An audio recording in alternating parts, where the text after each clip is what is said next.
the Senators and the Revolution and the Barnstormers and the Islanders. Greg, Kyle Riker, we got to give him some credit here. He just very scrappy, taking it to Trinity. He's been, if there's been a rock on this team in this game for York Catholic just to try to hold serve, it's been this young man pushing the ball up and applying pressure defense. And he's got 5. And he's on the ball right now. He's not giving up. And a nice steal by James Doherty. Doherty's another one that's been providing a good competitive spark for York Catholic. Not backing down to the competition at all.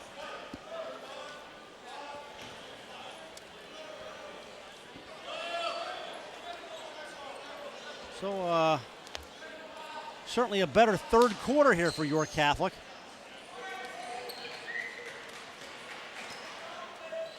Burnside kicks it back out. Chris Chesko.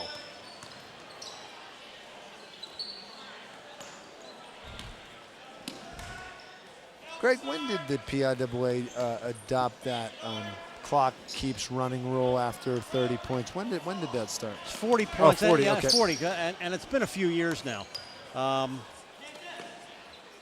And I'm not sure the time frame of it, but I know we've been dealing with it for a number of years. And now. I know it happened in the Milton Hershey game last year, and it actually starts in the second half, I believe. Right, and it's 40 points, and then it does not go.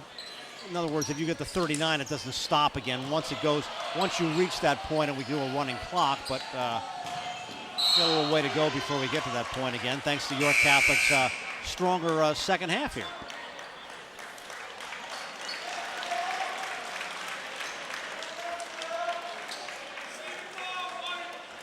It's actually, they're. Yeah, I'm not an accountant here, like I told you earlier, but I think we're 4 points away from that.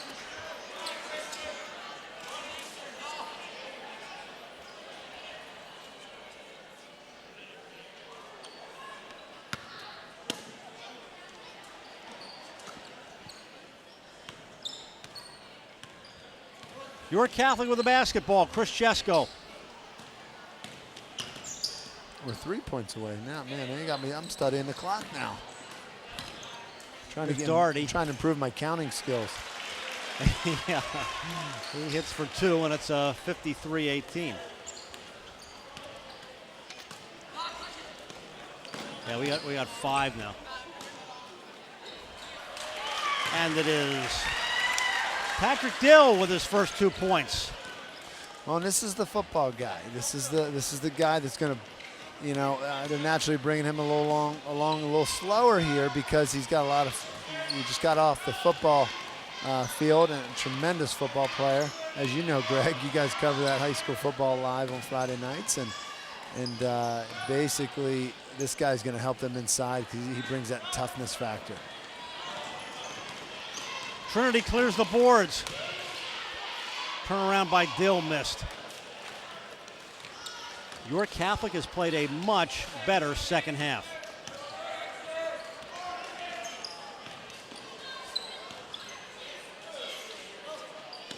For 3, that was Doherty. Even 9-9 if we were playing quarters.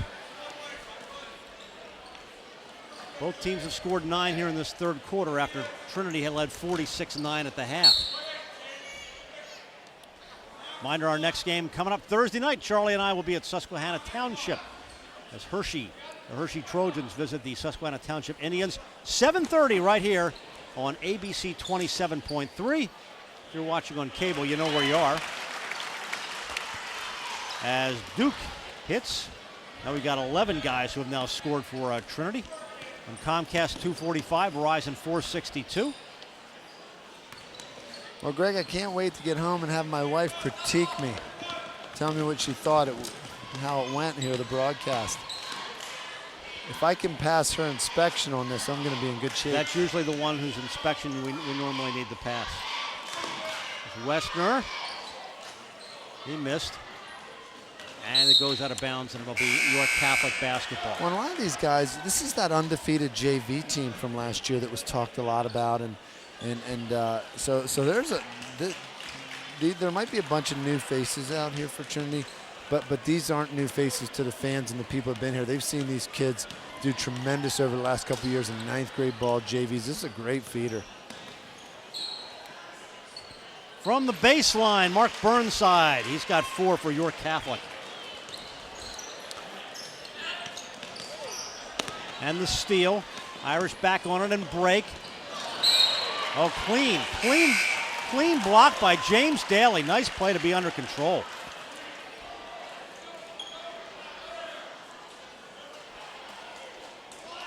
So Doherty will inbound it. 8 seconds left in the quarter. Greg, I do want to mention that that game against Susquehanna on Thursday night is definitely going to be a big game. Redland, and we'll talk about that more when we come back. Yeah, Hershey and Susquehanna. Yep, we'll talk about that coming up. Fourth quarter coming up here on ABC 27. There's something to be said for a company that has survived the Great Depression, weathered a handful of recessions, and emerged from today's challenging marketplace stronger than ever. And it's worth noting that success has come while keeping its headquarters and decision-making local for more than 80 years. Perhaps growing deeper roots to ensure strength and stability is an idea whose time has come. We figured that out 8 decades ago. Penn National Insurance. You don't think about physical therapy until you need it. When an injury occurs, think Select Physical Therapy. Select leads the way in providing patients with clinical expertise using the latest medical research and techniques. Our team provides physical and hand therapy, pre- and post-surgery, work injury rehabilitation, and much more. With several locations in the Harrisburg area, let Select return you to activity at home, work, or play. Select Physical Therapy. Recovery starts here.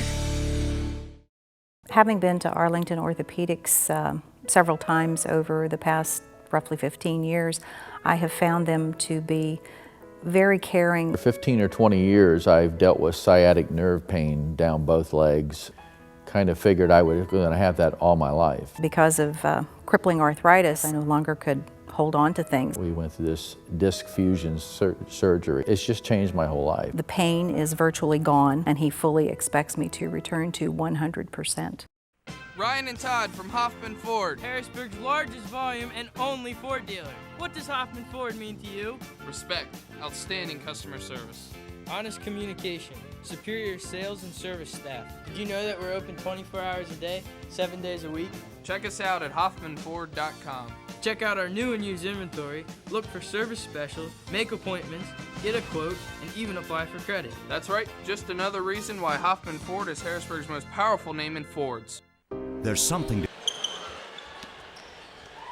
Part of the Trinity fans. They were up on their feet for most of the game, but their team has a 37-point lead, so they're resting for their studying tonight. I don't blame them. I just got a good report from my daughter, Greg. She just told me she passed a very important class in nursing school out in St. Louis. So really good. Her text message said, "But I'm sleeping now." Not good for her. Well, we were 11-11, and now York Catholic has the advantage here. They have outscored Trinity 13-11 here in this second half. Yeah, you can tell Larry has a bunch of starters back in, mixed with a couple guys he's trying to develop, but he definitely wants to try to use this game to get some of his guys in a rhythm here. I'm sure in this typical rival, he didn't anticipate this kind of a game, but he still has to prepare his team.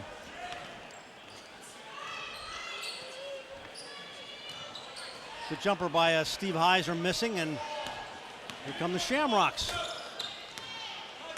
Agnew, Burnside was on him. They'll go low, and it goes out of bounds, and it'll stay with Trinity. As we said, we were talking about the Hershey-Susquehanna Township game coming up on Thursday night. We'll have that one for you at 7:30, and then our last game in December is Chambersburg and Cumberland Valley, and then we got a full slate in January and February. Well, what I was going to mention about, not only about that game, but I know a lot of the fans and even people at home have enjoyed Dr. Cordes' education on concussion and sports, but he does a tremendous interview on sports nutrition, on the not just sports but nutrition and how important it is, and we're gonna hear more about that on Thursday.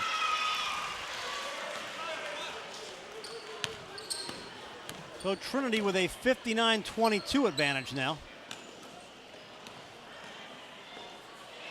Doherty didn't get the roll, and Wise got the rebound.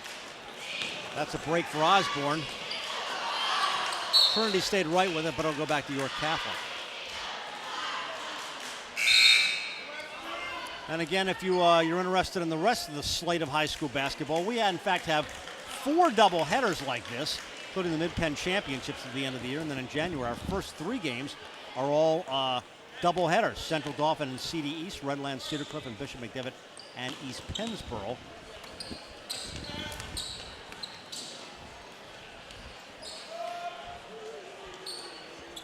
And York Catholic controlling.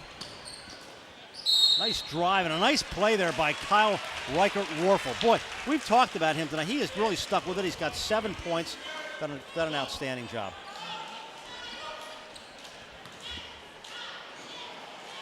And he'll go to the line looking for his 8th point of the game.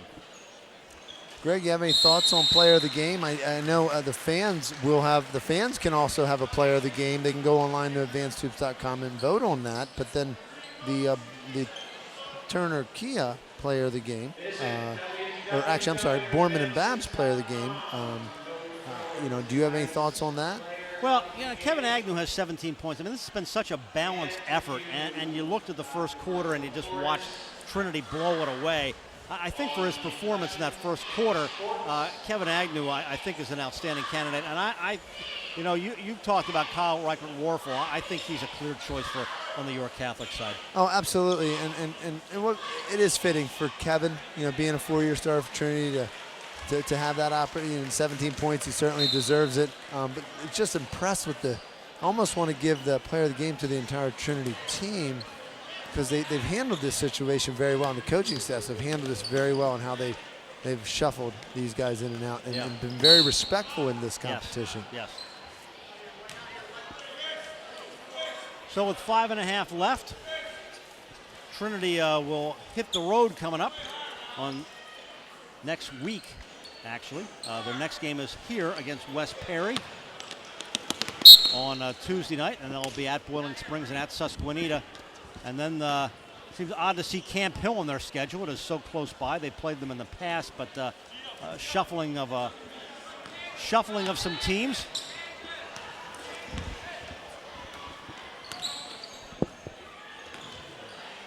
And the jumper by Reichert-Warfel